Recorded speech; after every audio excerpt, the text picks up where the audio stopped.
आप सभी को प्रणाम। आप सभी का स्वागत है हारिए हिम्मत की 31 दिन की सीरीज़ में। आज 24वां दिन है, डे 24।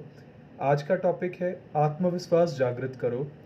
जब निराशा और असफलताओं को चारों ओर मंडराते देखो तो समझो कि तुम्हारा चित्त स्थिर नहीं।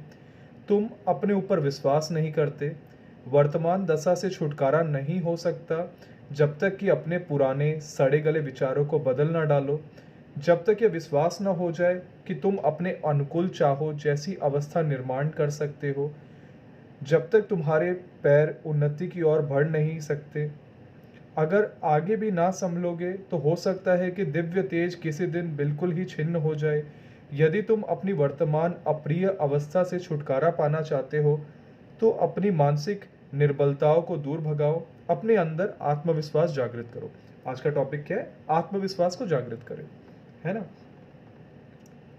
तो ऐसा होता है ना, जब निराशा और असफलताओं को हम अपने चारों ओर मंडराते देखते हैं तो हमें क्या समझ जाना चाहिए कि हमारा जो चित्त है मतलब वो स्थिर नहीं है। ये हमारा स्टेट ऑफ माइंड क्या है?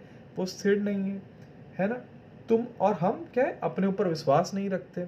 ऐसा तभी होता है ना जब चारों ओर सिर्फ हमें निराशा और असफलता दिख रही है, मतलब हमारा स्टेट ऑफ माइंड अभी स्थिर नहीं है, हमारा चित्त जो है स्थिर नहीं है ना। और हमें क्या है और जब हम अपने ऊपर विश्वास नहीं करते, ऐसा तभी होता है ना। वर्तमान दशा से छुटकारा नहीं हो सकता जब तक कि अपने पुराने सड़े गए विचारों को बदल ना डाले। हमें क्या है, अपने विचारों को बदलना पड़ेगा। ये जो वर्तमान परिस्थितियां है ना, इन्हें दूर करने के लिए हमें क्या करना होगा? जो हमारे सड़े गले विचार है, जो ऐसे विचार जो कोई काम के नहीं है, जो कूड़े के समान हैं, उन विचारों को हमें दूर करना होगा। तभी ऐसी परिस्थितियों को, ये जो वर्तमान दशा क्या हो गई कि हम स्थिर नहीं है, अपने ऊपर जो विश्वास नहीं करते। वो क्यों? कि अंदर कुछ कमियां हैं, जो कूड़े करकट भर गए हैं कि हम कोई काम के नहीं है, हमसे ये नहीं हो सकता, वो नहीं हो सकता, जिस कारण से हम अपने ऊपर विश्वास नहीं करते। उन सड़े गले विचारों को हमें दूर फेंकना पड़ेगा, तभी हम आगे बढ़ पाएंगे। जब तक यह विश्वास न हो जाए कि तुम अपने अनुकूल चाहो जैसी अवस्था निर्माण कर सकते, तब तक तुम्हारे पैर उन्नति की ओर बढ़ नहीं सकते। जब तक आपको ना खुद पर विश्वास न हो जाए कि आप कुछ भी कर सकते हो, है ना, कि आप जैसे आप चाहो अपने लायक अनुकूल परिस्थितियां बना सकते हो, जब तक आपको ये विश्वास नहीं हो जाता ना, आप आगे ही नहीं बढ़ सकते, है ना।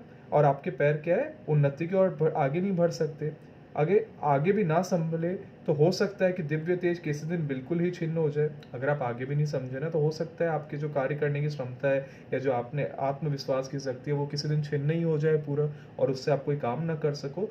तो क्या है, अभी समय है। आप अपने विचारों को बदल लो, अपने दुर्बलताओं से छुटकारा पाओ, अपने जो सड़े गले विचार है उन्हें दूर कर लो। इससे पहले वो आत्मविश्वास की शक्ति छिन्न हो जाए, वो दिव्य तेज जो है छिन्न हो जाए। तो क्या करो, वो जो गंदगी है उन्हें साफ कर लो, अपने आत्मविश्वास को जागृत करो।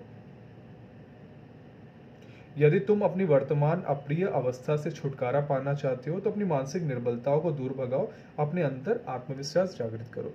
अगर ये जो वर्तमान परिस्थितियां है ना, जहाँ पर आप अपने आप को कोस रहे हो, ठीक है, आप असफल हो, या निराशा जो आपके अंदर है क्योंकि आपका चित्त स्थिर नहीं है, और आप क्या कहते हैं, अपने ऊपर विश्वास नहीं करते, अगर आप इन परिस्थितियों को आप दूर भगाना चाहते हो ना, तो आपको अपने विचारों को बदलना पड़ेगा। ये जो वर्तमान की जो अप्रिय घटना है ना, ये जो मानसिक दुर्बलताएं हैं, निर्बलताएं हैं, उन्हें दूर भगाना पड़ेगा।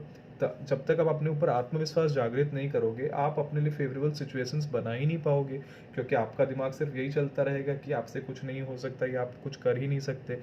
जो आप आत्मविश्वास जगा लोगे अपने अंदर कि जागृत कर लो कि आप सब कुछ कर सकते हो, तो आप कर पाओगे, है ना। तो अपने अंदर आत्मविश्वास को जागृत करो, यही मेन है। अपने अंदर सेल्फ कॉन्फिडेंस को आप जागृत करो, अपने सेल्फ कॉन्फिडेंस को जगाओ ना आप, है ना। सेल्फ कॉन्फिडेंस को जगाइए अपने। तो आज का टॉपिक यही था कि अपने आत्मविश्वास को जागृत करो, अपने सेल्फ कॉन्फिडेंस को बढ़ाओ, उसका वैल्यू, इंपॉर्टेंस, अपनी इंपॉर्टेंस समझो, अपने कॉन्फिडेंस की इंपॉर्टेंस समझो। अपने जो बुरी जो चीज़ें हैं, जो हम कहते हैं ना डी क्लटर करना, तो ऐसे थॉट्स को भी आप डी क्लटर करो। क्या करें? अपने आत्मविश्वास को जागृत करें। आज की बात समाप्त। ओम शांति। धन्यवाद।